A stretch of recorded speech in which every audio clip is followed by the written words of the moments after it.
के पीछे पड़ गए, सीढ़ी लाके देखो मेरे दिल की छत पे चढ़ गए, सासा बाजे मारे किया मारे किया मारे किया.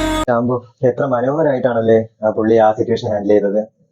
അതങ്ങനെയാണ്, ചില മനുഷ്യരങ്ങനെയാണ്. ആത്മാർത്ഥമായിട്ട് സ്നേഹിക്കുകയാണെങ്കിൽ വേറെ ഒരാൾക്കും അവിടെ സ്ഥാനമില്ല എന്നുള്ളൊരു തിരിച്ചറിവ് അതങ്ങനെയാണ്. പിന്നെ ആ ഒരു ഇതുണ്ടല്ലോ എന്ന് പറഞ്ഞാൽ ഈ ലോയാലിറ്റി എന്ന് പറയുന്നത് ഒരു പൈസ കൊണ്ട് മേടിക്കാനോ അങ്ങനെയൊന്നും പറ്റുന്നതല്ല. അത് ഒരാളുടെ സ്നേഹത്തിന് നമ്മൾ കൊടുക്കുന്ന ബദലാണ്. അത് അങ്ങനത്തെ ആൾക്കാരെ കിട്ടുന്നതും അങ്ങനത്തെ ആൾക്കാരെ നമ്മുടെ ലൈഫിലുള്ളതെന്ന് പറയുന്നത് അത്രയ്ക്കും ഭയങ്കര ഗോൾഡൻ ആയിട്ടുള്ള ഒരു കാര്യമാണ്. എല്ലാവരും ആഗ്രഹിക്കുന്ന ഒരു കാര്യമാണ് നമ്മുടെ ലൈഫിൽ കിട്ടണമെന്ന്. ഒരാൾക്ക് നിങ്ങളോട് സംസാരിക്കണം എന്ന് ആഗ്രഹം ഉണ്ടെങ്കിൽ ആൾക്ക് സംസാരിക്കാം. കാരണം ഒരു വാട്സപ്പ് മെസ്സേജ് അയക്കാൻ വേണ്ടിയിട്ട് ഒരു 10 സെക്കൻഡിന്റെ ആവശ്യമുള്ളൂ.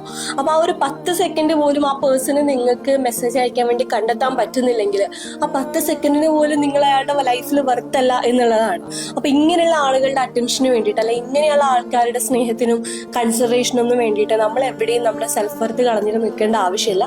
Simply walk away. ഉറപ്പായിട്ടും എന്ത് മനോഹരമായിട്ടുള്ള വാക്കുകളാണല്ലേ ഇത്.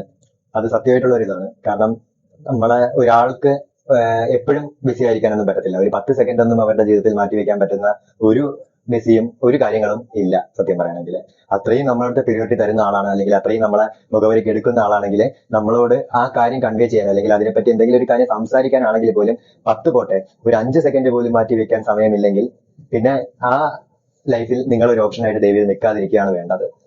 അതാണ് സത്യാവസ്ഥ.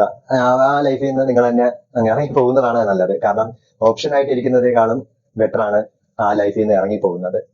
Don't be an option. അതാണ് സത്യാവസ്ഥ.